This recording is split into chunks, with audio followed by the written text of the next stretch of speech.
With the announcement of the Platinum 4, a set of brand new announcements regarding the future of Platinum games, the team is on top of the world right now. With the successful releases of NieR Automata and Astral Chain, the team has proven that they can deliver works that resonate across the world. Here's 5 things you're going to want to know about this development team.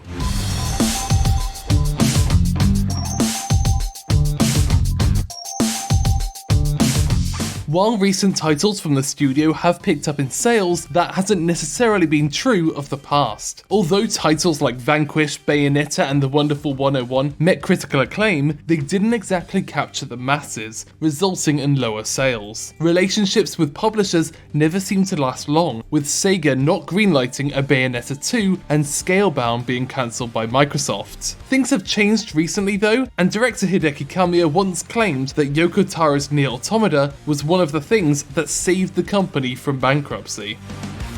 Speaking of Kamiya, like the rest of the Platinum Games core team, he started out his career at Capcom, working for Resident Evil creator Shinji Mikami. For Resident Evil 2, Mikami acted as producer and had a lot of the younger Capcom staff take on creative roles. In particular, Hideki Kamiya was promoted to a game director at the age of 25, something that Platinum staff have later mentioned they couldn't imagine doing.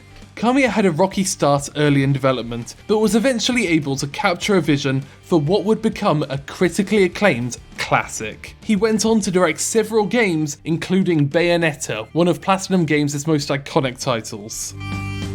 The Platinum Games team are largely based on Capcom's subsidiary company Clover Studio, a team dedicated to creating new IP instead of the Resident Evil and Devil May Cry series. The team eventually left because even with the extra freedom, they still felt the pressures of Capcom executives. This was a group that had worked together for years, so they didn't want to change the way in which they created games at Platinum. Therefore, when building their studios, they don't hire people who already have experience and instead focus on hiring new graduates who are open to being taught the Platinum Games methods and philosophies behind designing games. In this way, Platinum Games never loses its luster.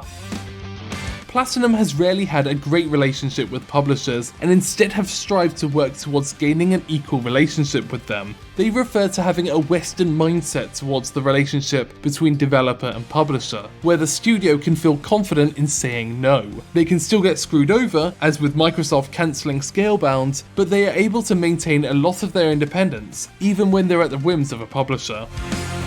Platinum Games' newest venture is in self-publishing, letting them create their own games from their Osaka and New Tokyo offices. This means that they don't have to pitch anything to an outside company. If the team thinks it's cool, then it gets made. To achieve this, they received an investment from Chinese gaming company Tencent. This investment allows Tencent no creative control or interference. The first of these independently published games is Hideki Kamiya's Project GG, an action game where you fight kaiju similar to Gridman. Thanks for watching OTAQUEST in Japan, and feel free to subscribe to find out more about Japanese anime, games, fashion, music, and more.